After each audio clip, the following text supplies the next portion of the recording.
wherever you are right now in your business, if you are not feeling like you are the best in the world at what you do, then work on the culture.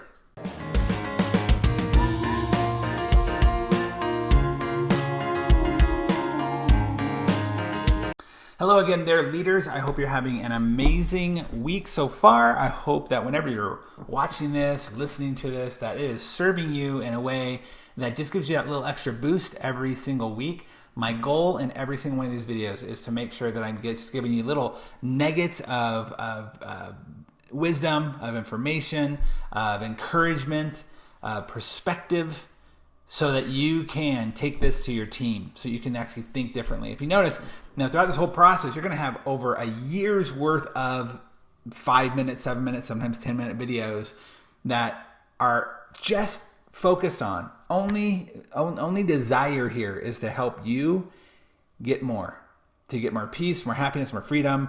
And whether I'm wearing my baseball cap and my sweats because I just got in from working out, or I am here in the middle of my day, just like today, in the middle of between calls, so that I can send this message to you. I hope that you're taking it and utilizing them and listening to them over and over again. It's funny because some of you might be on the repeat, meaning that I think in this program altogether over the last year that I've been shooting these videos, I've got a little bit over a year's worth of videos. And so the goal is that I'm going to start kind of repeating some of them, meaning that they're going to come out to you again in your emails and stuff like that. And my team, when I was talking about this, they were like, well, what if they have already gotten that video? I'm like, yeah, I promise you, they need to hear it again. I listen to things over and over and over again. I listen to books multiple times. I listen to programs that I am involved with my mentors and my masterminds over and over again, because you need to hear that repetition. So I hope that this is serving you in that way. Today I'm going to talk to you about something that I am obviously very passionate about. Every single one of you knows how passionate I am about culture and how to create that culture. But one thing I don't often talk about is the negative side, well, the positive side of a negative culture. Let's talk about that for just a moment. You see, I want you to get that culture does trump everything. Your culture and your pipeline. It's like Tony Hsieh says. I totally agree with him. Tony Hsieh, the CEO from Zappos, says that everything else will be duplicated. The only competitive advantage you have in your business is culture and your pipeline. Meaning the way you do the thing you do. It could be a special delivery service or something like that. And so that's the only competitive advantage. And culture is the number one thing. And how do you increase that culture? Well, I've talked to you about increasing your culture by firing people that are not a good fit for you. I've talked to you about your vision and how you have to have that so strong. I've talked to you about your core values and how important your core values are to have so relevant to the people that are around you, and the real core values, right? So that you actually are hiring and firing based upon those core values, and they dictate every decision you make.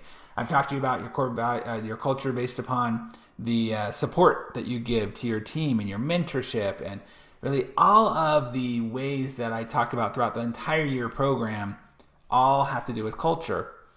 But one thing you need to understand is that, you don't have to have a great product and you can still have a great culture and you're going to win the game.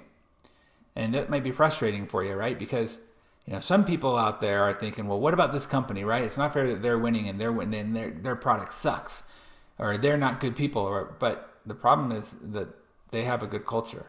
They've created a culture that's so amazing that it supersedes even a lackluster product. Now, let me make a caveat here. I am in no way endorsing, requesting that you don't have a great product. I'm just going to have the supposition that every single one of you has an amazing product and you're the best in the world at what you do. And you don't have to be. If you're worried that you're not the best in the world at what you do, if you're worried that maybe you don't have the skills as a certain other person, or maybe you just got back from a convention or a study group, or of other people who you think, wow, they're real masters at what they do and I'm not as good as them. You have that feeling of imposter syndrome, right?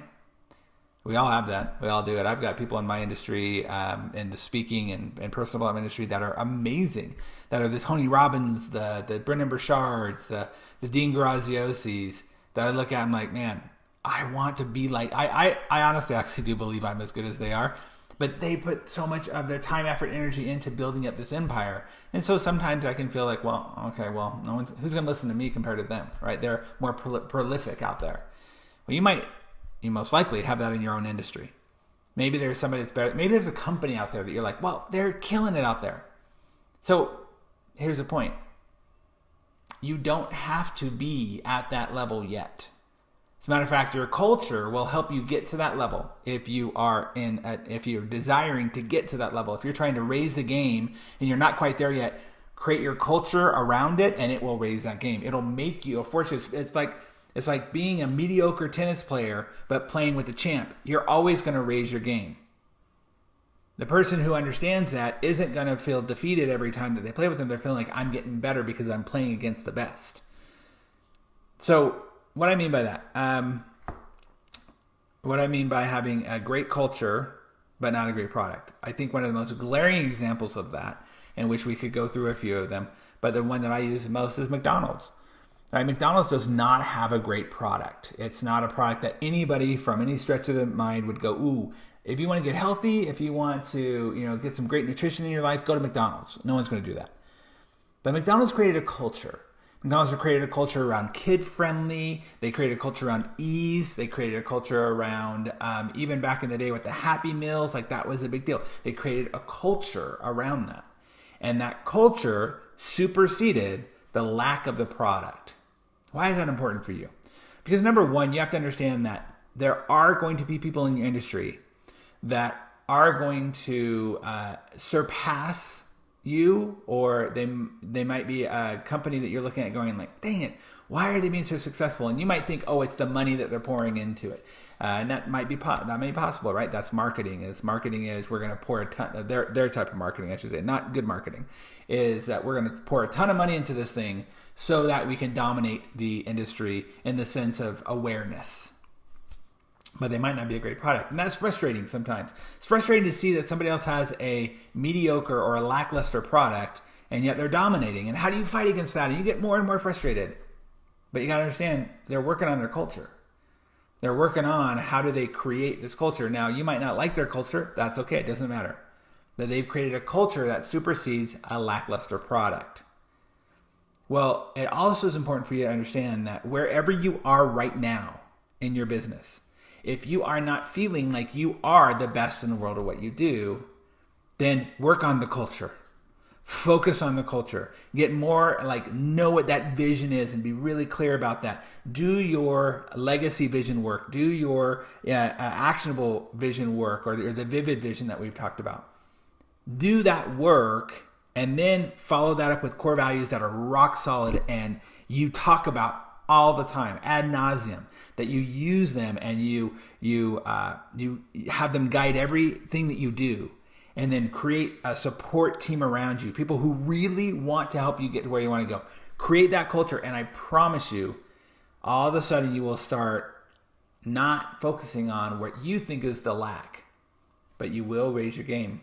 You will, oh, look at our culture. It's amazing. People see us as this, and you will go. I have seen it over and over again. One of my very first clients is a gentleman that I love to this day. We're still very close. We try to get together as much as we can. Whenever I'm in his town, I'm going to go visit him. Man, I just have seen this firsthand. He's one of my best examples, and I see it over and over again. But he's just somebody that, he's my first, right? It's kind of like your first kiss. You're going to remember that, right? He's my first. That I remember seeing that and going, oh, man. From where he was, mindset-wise, belief set-wise, him comparing himself to other people, to where he is now, just 6 short years later, 6 years since I've been in the ortho industry, that he has just skyrocketed. He's killing it because he created that culture first. He focused on the culture, and then his skill set and his belief in his skill set, I should even say, not even his skill set, I think his skill set was already there beforehand, but his belief in his skill set transformed. You can do the same thing. Focus on your culture. Culture is more powerful than the product that you're selling. Culture is more powerful than your own belief and your skill set. Culture is more powerful than anything else. And if you create it, I promise you, it'll transform the way you do your business. Thank you so much. I hope you're having an amazing week. And I hope this serves you. And I hope you're able to see yourself as incredible as you really are. I'll talk to you in the next video.